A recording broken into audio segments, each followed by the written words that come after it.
someone the other day about the difference between kata and applied or kind of real life technique, and it was interesting that the more we talked about it, was people's definition of kata was even different.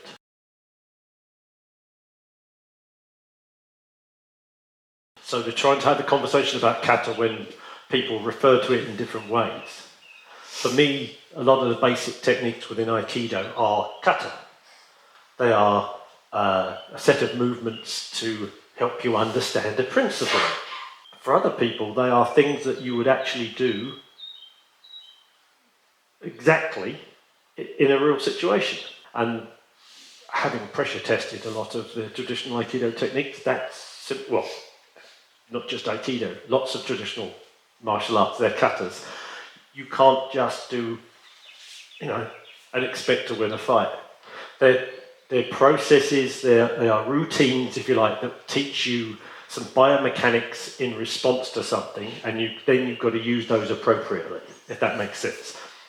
What I think is interesting is when you've got a system like Aikido or karate or whatever, and the same technique, shall we call it, appears a number of times from different attacks, if you want to call it that, or from different situational processes.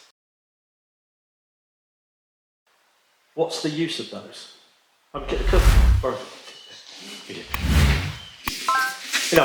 style of, the Yamama style of Aikido I originally trained in, there's 16 basic attacks, obviously the traditional wrist grabs and various other things right the way through to, this kind of thing.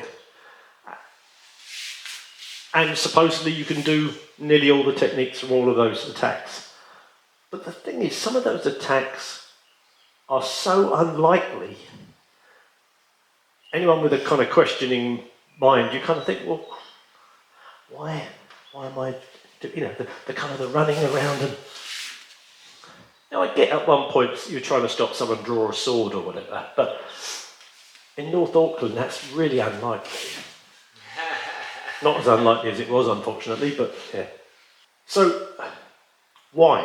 What's the thing underneath kata? For me, it's understanding the heart of that mechanical process, and you're training it from as many different variants as you possibly can, so that it becomes internalized. And then if you have to pull something out appropriately, because that's the right response to the stimulus, shall we say, then you have enough knowledge of that process to be able to develop it and make it effective.